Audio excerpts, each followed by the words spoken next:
students, welcome to our channel. Let's start today's session. Today we are going to discuss about the questions of exercise 15b from question number 7 onwards. Question number 1 to 6 we had done in the previous videos. So let's start from question number 7. This table shows the number of cars sold by a dealer over a 12-month period. मतलब उसने 12 months के period में 12 months में the dealer sold the car, what is given months and the number of cars sold means in the month of January the dealer sold the 15 number of cars. Similarly, like February he sold 8 cars, in the month of March he sold 10 cars, and in the same way month and the number of cars sold is given. Draw a line graph using this data. Use the graph to answer the following questions. First we have to make the graph for this data and then we have to answer the following questions A, B, C part from the graph. So without wasting our time, let's see the solution for the question number 7. इसका जैसे graph बनाना है, graph कैसे बनाएंगे? What is given months and the number of cars sold is given. तो एक side तो हम graph के क्या लिखेंगे, मंथ्स लिखेंगे, और एक साइड हम क्या लिखेंगे, नंबर ऑफ कार्स कितनी सोल्ड है. दो एक्सेस होते हैं, x axis and the y axis. एक साइड मंथ्स लिख लेंगे और एक side number of car sold कर देंगे. और जैसे जनवरी, फरवरी, मार्च, अप्रैल में लाइक दिस. और यहाँ हम 0, 2, 4, 2, 2 का गैप दे लेते हैं. अगर हम 1, 1 का भी गैप देंगे तो भी हमारा वही आंसर आएगा, बट वो थोड़ा सा ग्राफ ज़्यादा लेंथी हो जाएगा और दिखने में इतना इंप्रेसिव नहीं बनेगा. तो 2, 2 का गैप दे लेते हैं हम और एक ग्राफ ड्रॉ करेंगे. उनके बेस पर हम इन 3 ABC पार्ट्स के आंसर देंगे. क्लियर? अब ग्राफ कैसे ड्रॉ करना है? ग्राफ आपका पेज नंबर 291 पर जो पीछे सॉल्यूशन दे रखा है उसको समझा देती हूँ. देखो, अगर मैं ऐसे बनाने बैठूंगी और ऐसे ही बनेगा तो फिर ज़्यादा लेंथी वीडियो हो जाएगी और टाइम वेस्टेज वाली बात है. तो एक ओरिजिन ले लिया O. This is the x axis on which we had denoted the months January, February, March, April, May, June, July, August, September, October, November, December, and on the y-axis numbers are drawn 0, 2, 4, 6, 8, 10, 12 up to 20. That is y-axis, number of cars sold, and this represent the months. अब उसने हमें क्या given है, question में क्या given है? इन the month of January number of car sold is 15. मतलब 15 जनवरी. 15 देखो, जनवरी इज हेयर एंड 15, 14 और 16 के बीच में यहाँ 15 है तो हम यहाँ इसका डॉट लगा देंगे, निशान लगा देंगे. देन फेब्रुवरी 8, मार्च 10. फेब्रुवरी 8, फेब्रुवरी के ऊपर जस्ट 8 के आगे हम डॉट लगा देंगे. मार्च में 10 पे जो भी हमें वैल्यूज दे रखी है ऐसे डॉट लगाएंगे, लगाते जाएंगे. उसके बाद हम इनको मिला देंगे, मैच कर देंगे डॉट से डॉट. तो हमारा क्या बन गया? ग्राफ बन गया. बस इस ग्राफ को देख के हमें आंसर देने हैं. अब पूछा क्या हमसे? पूछा क्या? हाउ ए पार्ट में what is the value of each unit on the vertical axis. Unit बतानी है इसकी. क्या बतानी है? What is the value of each unit. हर एक यूनिट बतानी है on the vertical axis. As you know, this x represents the horizontal axis and y represents the vertical axis. X horizontal, ऐसे हॉरिजॉन्टल होता है और ऐसे वर्टिकल होता है, पता है ना हमें. तो वर्टिकल एक्सिस क्या रिप्रेजेंट कर रहा है? 0 to 2. 0 to 2 it means 2 cars. या हम ले सकते हैं 4 to 6 तब भी 2 कार्स. या हम ले सकते हैं 16 to 18 2 कार्स, है ना. माइनस करके देख लो, बड़े में से छोटा 18 minus 16 दैट इज 2 कार्स. तो vertical axis shows the 2 cars ना. क्लियर हो गया? Next, How many cars were sold between January to March? January to March के बीच में नंबर ऑफ कार्स कितनी सोल्ड की गई? जनवरी, फरवरी, मार्च. मार्च तक की बतानी है हमें, मार्च तक की बतानी है. तो जनवरी में हमारे पास 15 कार्स. जनवरी, in the month of January number of cars sold as 15. फरवरी में 8 और मार्च में 10. 15 plus 8 plus 10, what will we get? 33 cars.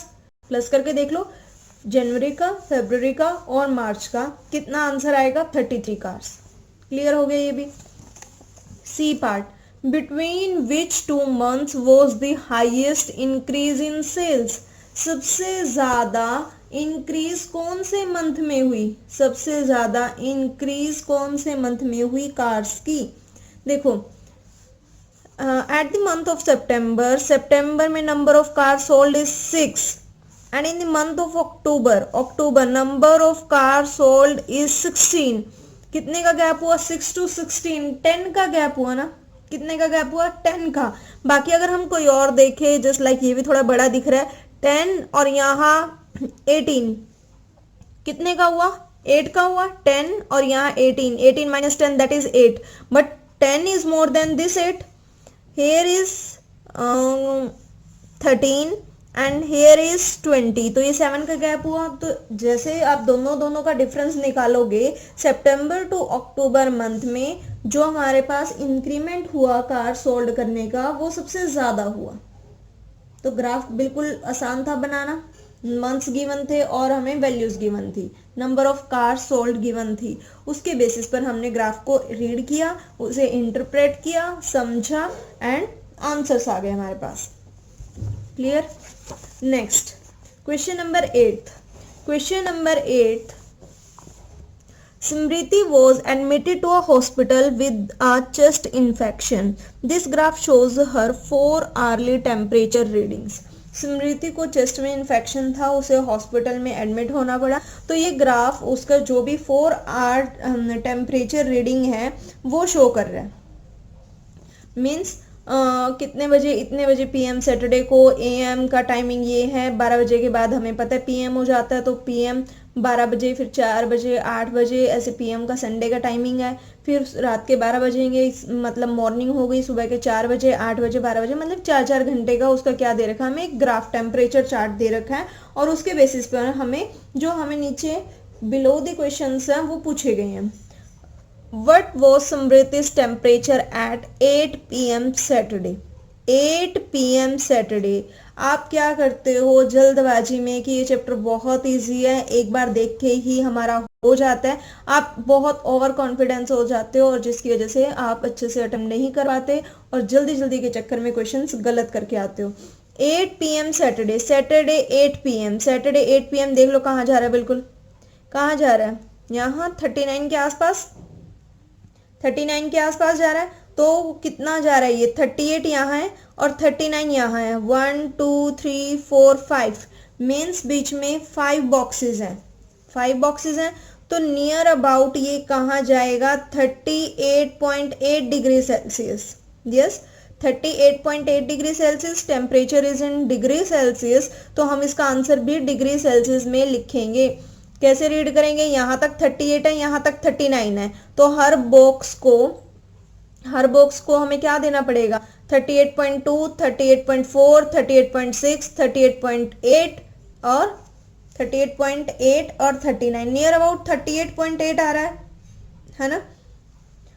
8 AM Sunday, 8 AM Sunday, Sunday का 8 AM कितना आ रहा है, यहाँ आ रहा है, इससे थोड़ा सा कम आ रहा है, 38.6, नीचे एक बॉक्स कम आ रहा है, तो इसका आंसर क्या आ जाएगा, 38.6 degree Celsius. Midnight Sunday, Sunday midnight, Sunday midnight मतलब 12 बजे, कितना आ जाएगा, 12 बजे कितना आ जाएगा, थोड़ा सा और नीचे 37। संडे मिडनाइट मीन्स दिस है ना, दिस वन, 12 बजे रात के 37.8 डिग्री सेल्सियस, 37.8 डिग्री सेल्सियस, क्योंकि जस्ट 38 से नीचे आ रहा है, 37 से अबव आ रहा है, 37.8 degree Celsius. 12 hour after midnight Sunday, 12 hour after midnight Sunday, midnight Sunday this one 12 hour, midnight Sunday जो संडे की मिडनाइट है ये वाला 12 है, और उसने कहा उसके 12 घंटे बाद, 12 घंटे बाद मतलब मंडे आफ्टरनून की बात कर रहा है, वो 12 बजेंगे, मंडे आफ्टरनून की बात कर रहा है, संडे मिडनाइट के बाद 12 घंटे बाद मंडे आफ्टरनून की बात कर रहा है। इट मीन्स 37 से just above 37.2 degree Celsius, 37.2 degrees Celsius. Clear? Next B part, what was the change in our temperature from 4 p.m. on Sunday to 4 a.m. on Monday?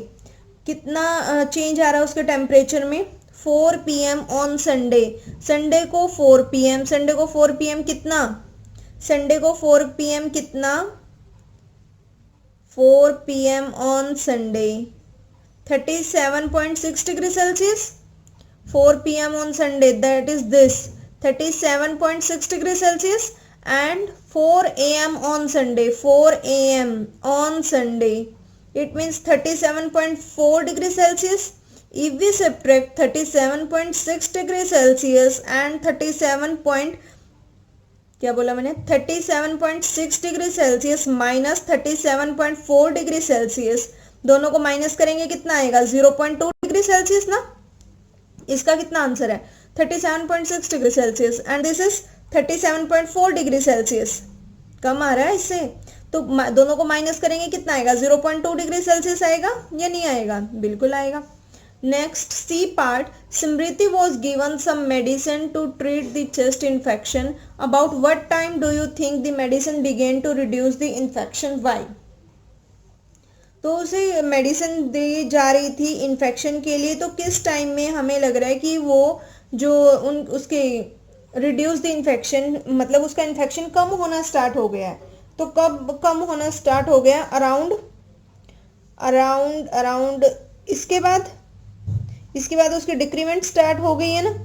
Around Noon Sunday, मतलब 12 बजे के बाद उसकी डिक्रीमेंट स्टार्ट हो गई है because of the sharp decrease in the temperature. फटाफट temperature decrease आ रहा है संडे 12 बजे के बाद. देखो पहले यहाँ कम डिक्रीज आ रहा था, एकदम से यहाँ डिक्रीज आया संडे 12 बजे के बाद इन द आफ्टरनून. उसके बाद फिर कम होता जा रहा, तो संडे आफ्टरनून के बाद उसकी जो चेस्ट इन्फेक्शन था वो कम होना स्टार्ट हो गया, मतलब वो ठीक होने लग गई है. इजी था, बस हमें ग्राफ को इंटरप्रेट करके आंसर्स देने थे. बहुत इजी है, पीछे सॉल्यूशन भी है. ठीक है. Question number 9, draw the graph for the following. Draw the graphs for the following. We have to draw the graph for this. A part, interest on deposits for a year. Interest on deposits for a year. Deposits rupees और उसका simple interest कि अगर 1000 rupees deposit करवाए गए हैं तो उसका interest 80 rupees, 2000 160, 3000 240, 4000 320, 5400. Use the graph to find interest on rupees 2500 for a year. Graph बनेगा इनको देख के, एक साइड डिपॉजिट लिखे जाएंगे, एक साइड सिंपल इंटरेस्ट लिखा जाएगा. तो उसको देख के हमें ग्राफ से कैलकुलेट करना है कि 2500 के लिए हमारे पास कितना इंटरेस्ट होगा. 2500 के लिए कितना इंटरेस्ट होगा और how much money should be deposit to get an interest of this for a year. और कितने रुपीस डिपॉजिट करवाने पड़ेंगे अगर हम इतना 2500 एक साल में इंटरेस्ट देते हैं. तो ये हमें क्या करना है? ग्राफ को देख के हमें बताना है. तो ग्राफ को देख के हमें बताना है कि हमें कितने देने पड़ेंगे. Let me check if solution is given for this question or not. No, solution is not given. You have to make the graph. और हम ग्राफ अगर बनाएंगे तो मैं आपको रफली आइडिया दे देती हूँ कि ग्राफ बनेगा कैसे.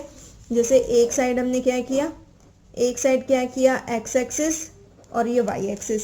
एक्स एक्सिस लिखा, वाई एक्सिस लिखा. Here is the O, that is the origin at which the x and the y coordinates are 0,0.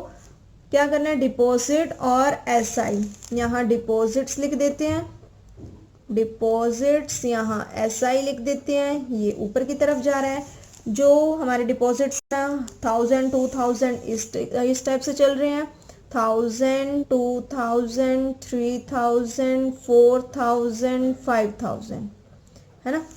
और 80 160 240 80 160 240 320 and the 400 like this. अब हमें क्या गिवन है हमें 1000 पर 80. 1000 पर 80, दिस वन 2000 पर 160, ये हो गया 3000 पर 240, ये हो गया 4000 पर 320, दिस वन 5000 पर 400। अगर हम अच्छे से ग्राफ ड्रॉ करेंगे तो हमारी कुछ इस टाइप से स्ट्रेट लाइन आएगी। स्ट्रेट लाइन आएगी तो ग्राफ को देख के हमें क्या बताना है, 2500 के लिए फाइंड इंटरेस्ट। 2500 के लिए इंटरेस्ट कितना आएगा, यहाँ देख लो ये कहाँ मैच होगा, कहाँ मैच होगा ये। अगर आप ग्राफ पेपर पे बनाओगे तो आपको बहुत इजीली आंसर मिल जाएगा कहाँ मैच होगा ये, नियर अबाउट 200। तो आंसर हमारे पास क्या आ जाएगा, 200 हमारे पास आंसर आ जाएगा। ठीक है, अब सेकेंड में हमें क्या बताना है, how much money should be deposited to get an interest of this. कितने मनी डिपॉजिट करवाने पड़ेंगे, कितने मनी, 200 मनी डिपॉजिट करवाने पड़ेंगे, 200 मनी डिपॉजिट करवाने पड़ेंगे। यस, बी पार्ट क्या पूछा हुआ है मैं सेकंड पार्ट में, how much money should be deposit to get an interest of ₹2500। देखो इसके लिए तो हमें इंटरेस्ट पूछा हुआ है, इंटरेस्ट पूछा हुआ है यानी कि 2500 कहाँ मीट करेगा, 200 पर। लेकिन जो सेकेंड इसका बी पार्ट है, how much money should be deposit, money हमसे पूछा हुआ है कि कितने डिपॉजिट करवाएं अगर उसका इंटरेस्ट इतना है। तो दो तरीके हैं हमारे पास, या तो हम देखो 80 160 240 80 का गैप लेते जा रहे हैं और यहाँ तक उसे इतना बड़ा कर दो कि जब तक 2500 ना आ जाए, और उसके सामने जहां भी लाई करेगा वो नीचे जाके देख लेना कितना होगा आएगा। तो ये तो बहुत बड़ा बन जाएगा, है ना, बहुत बड़ा, क्योंकि 400 तक ही हमारा इतना बड़ा बन रहा है।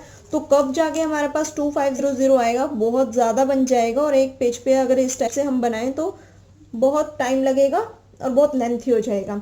तो हम क्या करते हैं, जो हमारे पास प्रिंसिपल वाला फॉर्मूला है उससे फाइंड आउट करते हैं। कैसे, सिंपल इंटरेस्ट, सेकेंड पार्ट चल रहा है ये, simple interest is equal to P into R into T divided by 100 to find the principal, that is the amount for this question. तो प्रिंसिपल कैसे निकलेगा, simple interest into 100 divided by R into T is equal to P। P यहीं रखा और बाकी को उस side लेके चले गए, ऐसे ही आएगा, ऐसी तो आएगा। अब हमारे पास क्या नहीं है, रेट भी नहीं है, हमारे पास क्या नहीं है, रेट भी नहीं है। तो पहले हमें रेट निकालना पड़ेगा। अब रेट कैसे निकालें हम, रेट, तो रेट का फॉर्मूला कैसे होगा, rate is equal to, rate को यहीं रखो, SI into 100 divided by P into T, P into T. SI कितने कितने का गैप आ रहा है सिंपल इंटरेस्ट में, कितने कितने का गैप आ रहा है, देखो 80 का गैप आ रहा है, इंटू 100 प्रिंसिपल में कितने कितने का गैप आ रहा है, 1000 का गैप आ रहा है, 1000 इंटू टाइम 1 ईयर के लिए। 0 से 0 कैंसिल आउट होगी, इस 0 से ये 0 यानी कि 8%। रेट हमारे पास कितना आ गया, 8%। थोड़ा सा पेशेंस रखो, इतना कंफ्यूज होने की जरूरत नहीं है, कुछ भी नहीं किया सेकंड पार्ट के लिए। फर्स्ट पार्ट में तो हमने डायरेक्ट ऐसे ग्राफ से देख लिया कि 200 हमारे पास सिंपल इंटरेस्ट आ रहा है। सेकंड के लिए हम ग्राफ से देख सकते हैं, बट ग्राफ से देखना वो ज़्यादा टिपिकल हो जाएगा क्योंकि उसके हमें बहुत बड़ा ग्राफ बनाना पड़ेगा। तो हम सेकंड के लिए क्या कर रहे हैं, सिंपल इंटरेस्ट का फॉर्मूला यूज कर रहे हैं, जो हम अपने 8th चैप्टर में भी कर चुके हैं, P into R into T divided by 100। अब प्रिंसिपल हमें निकालना है, प्रिंसिपल निकालने के लिए हमें सिंपल इंटरेस्ट चाहिए, 100 तो चलो है ही, रेट चाहिए, टाइम चाहिए। तो यानी कि रेट के लिए इसी फॉर्मूले को मैनिपुलेट कर रहे हैं। रेट के लिए ये वाला फॉर्मूला लगेगा, रेट के लिए सिंपल इंटरेस्ट कहाँ से आया, क्योंकि सिंपल इंटरेस्ट में 80 का गैप आ रहा है, प्रिंसिपल में 100 वैल्यूज का गैप आ रहा है। तो हमारे पास रेट कितना आ गया, 8%। रेट कितना आया, 8% हमारे पास रेट आया। इस रेट को यहाँ यूज कर लेते हैं, that is simple interest 80, sorry simple interest कितने के लिए पूछा हुआ है हमें, 2500 के लिए पूछा हुआ है ना। Simple interest 2500 into 100 divided by rate is 5 और टाइम इज 1। तो ये हमारे पास क्या आएगा, प्रिंसिपल, प्रिंसिपल आएगा 4 2 जा 8, 4 2 जा 8, 5 2 1 जा 2, 2 1 जा 2, 2 2 जा 4, 2 5 जा 10, 0. If we multiply 1250 into 25, we get rupees 31250, which is the principal. तो हमारे पास आंसर क्या आएगा, this one 31250 is the amount for this part that is the second part. Clear, आगे समझ। नाउ इन बी पार्ट क्या करना है हमें, side of squares is given, perimeter is given in centimetre, is it a linear graph, क्या ये linear graph है। Linear graph in the sense, अगर इस टाइप का ग्राफ आ रहा है जो हमारा फर्स्ट पार्ट में आया था, अगर इस टाइप का ग्राफ आ रहा है तो this is the linear graph. अगर हमारे पास ऐसे कोई टेढ़ा मेढ़ा ग्राफ आ रहा है that is not linear graph. तो ग्राफ तो अब आप अच्छे से बना ही सकते हो। एक साइड क्या लिखना है, साइड ऑफ स्क्वायर्स लिखनी है, एक साइड क्या लिखना है, पेरीमीटर लिखना है। ठीक है, इसमें हम 1 2 3 4 5 6 लिख सकते हैं एक साइड में 1 2 3 4 5 6, और इस साइड हमें क्या लिखना है, ऑन दी वाई एक्सिस कितने कितने का डिफरेंस आ रहा है, 8 12 4 4 का गैप ले लेते हैं ना, 4 4 का, 0 to 4 4 to 8 8 to 12 12 to 16, 4 का टेबल लिख देना और उसके अकॉर्डिंग अपने आप ग्राफ बनता चला जाएगा। वैल्यूज देख लेना कि अच्छा 2 पर 8 को मिलाना है, कहाँ से कहाँ होगा, बस एक्स एक्सिस और वाई एक्सिस का ध्यान रखना है, और नीचे लिखना भी है side of squares in centimetre and perimeter in centimetre. Clear हो गया, बना लोगे। और ये लीनियर ग्राफ बनेगा या नहीं बनेगा आप मुझे कमेंट बॉक्स में आंसर करके दोगे। So let's start question number 10, that is the last question for today's session, and for this exercise draw a graph for the radius and circumference of a circle using the suitable table from the graph। क्या करना है, graph draw the graph बनाना है radius and circumference of a circle. Find the circumference of the circle when radius is 42 units. 42 units. पहले मैं आपको एक circle का थोड़ा सा हिंट दे देती हूँ। This is the circle which is made up of infinite number of points, है ना, जो इनफाइनाइट नंबर ऑफ छोटे छोटे पॉइंट्स से मिलके बनता है, that is the circle. Circle का एक हमारे पास सेंटर होता है जहां हम कंपास रख के एक सर्कल ड्रॉ कर देते हैं। From the centre to the outward boundary of the circle is called the radius of the circle, and if a line which joins the circle from one point to the another point which is passing through the center is main point here, passing through the center, जो circle की जो line circle के एक point से दूसरे point पर touch करती है सेंटर से पास होकर, that is called the diameter. तो हम कह सकते हैं एक डायमीटर दो रेडियस के इक्वल है, because this is the radius, this is also radius, radius plus radius means radius plus radius is equal to 2r। Yes, तो सर्कल की जो ये बाउंड्री होती है, complete boundary, this is called the circumference. What it is called, circumference of a circle. यानी कि अगर मैं इस सर्कल को ओपन कर दूं, ये हमारे पास कोई भी एक वायर है, इसको अगर मैं बेंड कर दूं तो इससे एक सर्कल ही तो बना, है ना। तो this is the circumference of the circle. पता लग गया, बाउंड्री जो है जितनी, that is called the circumference of the circle. Now circumference of circle, find the circumference of the circle when radius is 42 units. Radius is 42 units, we have to find the circumference of circle using the graph। देखो हमें radius given है, circumference of circle given है। जब हमने radius और circumference of circle एक graph paper पे draw किया, तो हमें क्या मिलेगा, क्या मिला आंसर, 264। यहां तक हमने ड्रॉ किया, कहां तक, 42 दिस सर्कमफ्रेंस कितना आ गया, 264, क्योंकि लास्ट इज 264 ना, तो ये हमारे पास कंप्लीट, क्योंकि सारा का सारा सर्कल इसके अंदर लाई कर रहा है, that is 264 is the answer. At what radius will the circumference of circle be, 220 units. 220 देख लो कहाँ लाई कर रहा है, यही तो लाई कर रहा है, बस यहाँ इसके लाइन तक आ जाओ और नीचे देख लो, that is 35, because X axis represents the radius of the circle. So radius of the circle when the circumference is 220 units is 35 units. Clear, ठीक है, समझ आ गया ग्राफ। तो ग्राफ बनाने पर मैं ज्यादा फोकस नहीं कर रही, क्योंकि फिर मैं ऐसे रफली बनाऊंगी, मे भी आपको समझ आए ना आए, तो इसलिए बेटर है कि जो हमें आंसर दे रखे हैं जितना अच्छा हो सके मैंने समझाने की ट्राई की है। फिर भी अगर आपको डाउट आता है या कोई क्वेश्चन में क्वेरी है तो आप बिल्कुल मैसेज कर सकते हैं, कमेंट कर सकते हैं, और वीडियो कैसी लगी बताना। आपको ये एक्सरसाइज कितनी अच्छी लगी, कितनी मुश्किल लगी, डिफ़िकल्ट लगी या मॉडरेट लगी, वो भी कमेंट करना। इस एक्सरसाइज की प्रैक्टिस कर लेना। नेक्स्ट एक्सरसाइज हम नेक्स्ट वीडियो में करेंगे। वीडियो को लाइक करना, शेयर करना। Thank you.